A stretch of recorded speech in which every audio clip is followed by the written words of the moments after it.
Hello students, welcome to PYQ series of CUET 2023 general test paper, जिसमें मैं 7 shift के original जो papers है उसको मैं टॉपिक वाइज, शिफ्ट वाइज और चैप्टर वाइज करवा रहा हूं।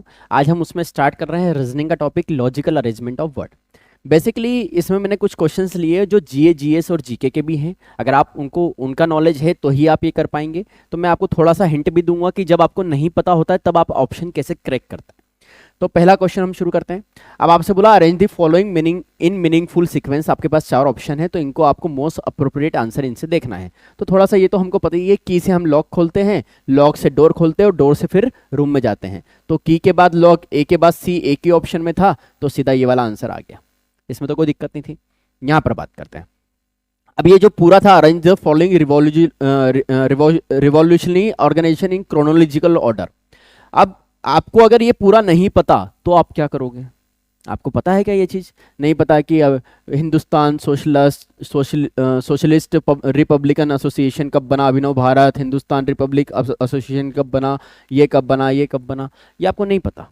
अगर आपने जीए, जीएस, जीके पढ़ा है तो इसका जो आंसर है वो ये है कि सबसे पहले अभिनव भारत था, उसके बाद था गद्दार पार्टी यही अस्तित्व में, फिर था आपके पास इंडियन इंडिपेंडेंस लीग, उसके बाद था आपके पास हिंदुस्तान रिपब्लिक एसोसिएशन और उसके बाद था हिंदुस्तान सोशलिस्टिक रिपब्लिक एसोसिएशन। तो थोड़ा कॉमन सेंस लगा सकते थे। ये था हिंदुस्तान रिपब्लिकन एसोसिएशन, ये था हिंदुस्तान सोशलिस्टिक रिपब्लिक एसोसिएशन। तो हमेशा इसके बाद अगर कोई नई चीज बनती है तो उसमें कुछ चीजें एक्स्ट्रा होती है, कम नहीं होती कभी भी। कोई भी नई पार्टी बनती है, जैसे आप भी देख रहे हैं कि जो पार्टियां बन रही है अभी चुनाव में, अभी हाल आप अलग अलग स्टेट में देख रहे हैं, तो वो नाम के साथ एक एक्स्ट्रा नाम क्या कर देती है, ऐड कर देती है, क्योंकि वो नाम उनके पास नहीं रहता।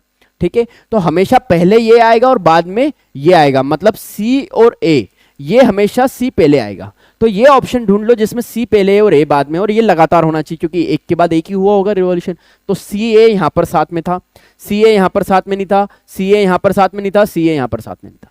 तो अगर आपको नहीं आता ना इसके बारे में तो आप इस हिंट से ये कर सकते थे, इसलिए मैं आपको ये बता रहा हूं।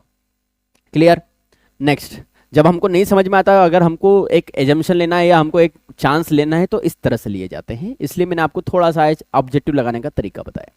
फिर ये भी एक जीए, जीके का क्वेश्चन है कि इंडिया लॉन्गेस्ट बाउंड्री किनके साथ शेयर करता है। तो हमको तो पता है, सबसे पहले तो म्यांमार, सबसे पहले तो भूटान है। भूटान और म्यांमार, अभी हाल आप सुन भी रहे होंगे न्यूज़ में, भूटान म्यांमार की बॉर्डर्स को पूरा सील करने का बोला है गवर्नमेंट ने। तो इसकी जो आंसर आएगा, भूटान, फिर आएगा म्यांमार, फिर नेपाल, फिर पाकिस्तान, फिर China. D E A B C, D E A B C, D E A B C, D E A B C, fourth is my answer. अगर ये आपको इसलिए पता है, अगर आपने जीके का थोड़ा सा भी पढ़ा है सीयूटी 2023 में या 2024 की जो आप प्रिपरेशन कर रहे हैं, तो आपको ये चीज़ें समझ में आएगी।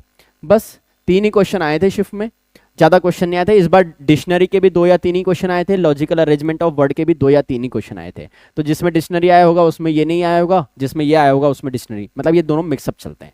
हो सकता है दोनों के एक एक क्वेश्चन आ जाए, या दोनों के एक क्वेश्चन किसी शिफ्ट में आए, दूसरे क्वेश्चन में किसी शिफ्ट में आए। ठीक है, तो अगर आपको ये वीडियो अच्छा लगा तो लाइक करिए। प्लस सीयूटी 2024 के लिए मेरी online and offline batches available है। अगर आप कनेक्ट होना चाहते हैं, आप ज्वाइन करना चाहते हैं तो मुझसे कनेक्ट कर सकते हैं। Thank you so much for watching.